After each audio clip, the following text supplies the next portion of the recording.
27 ఫిబ్రవరిలో జరగనున్న పంజాబ్ అసెంబ్లీ ఎన్నికలు రాష్ట్ర రాజకీయాలతో పాటు జాతీయ రాజకీయాలు కూడా కీలకంగా మారబోనున్నాయి.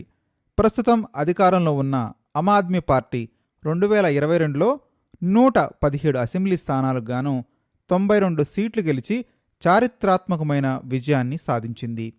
ఇటీవల జరిగిన స్థానిక సంస్థల ఎన్నికల్లో కూడా అత్యధిక వార్డులను కైవసం చేసుకొని తన బలాన్ని చాటి చెప్పింది.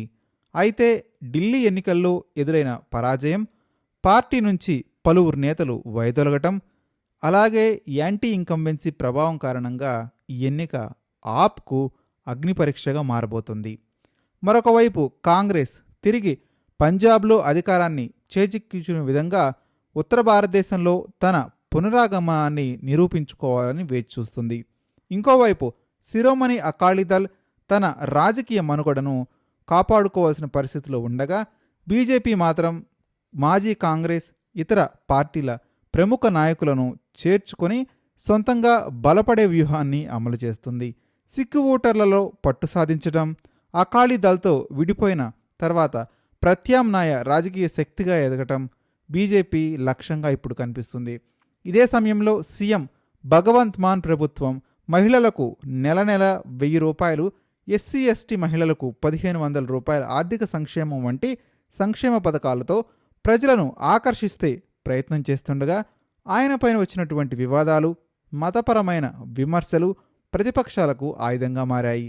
ప్రతిపక్షాలు విడివిడిగా పోటీ చేయడం కూడా ఆప్కు కొంత అనుకూలంగా కనిపిస్తున్నప్పటికీ, కాంగ్రెస్లో ఉన్న అంతర్గత విభేదాలు, అకాలీదళ్ పునరుద్ధరణ ప్రయత్నాలు, బీజేపీ విస్తరణ వ్యూహం ఎన్నికలను మరింత ఆసక్తికరంగా మార్చాయి.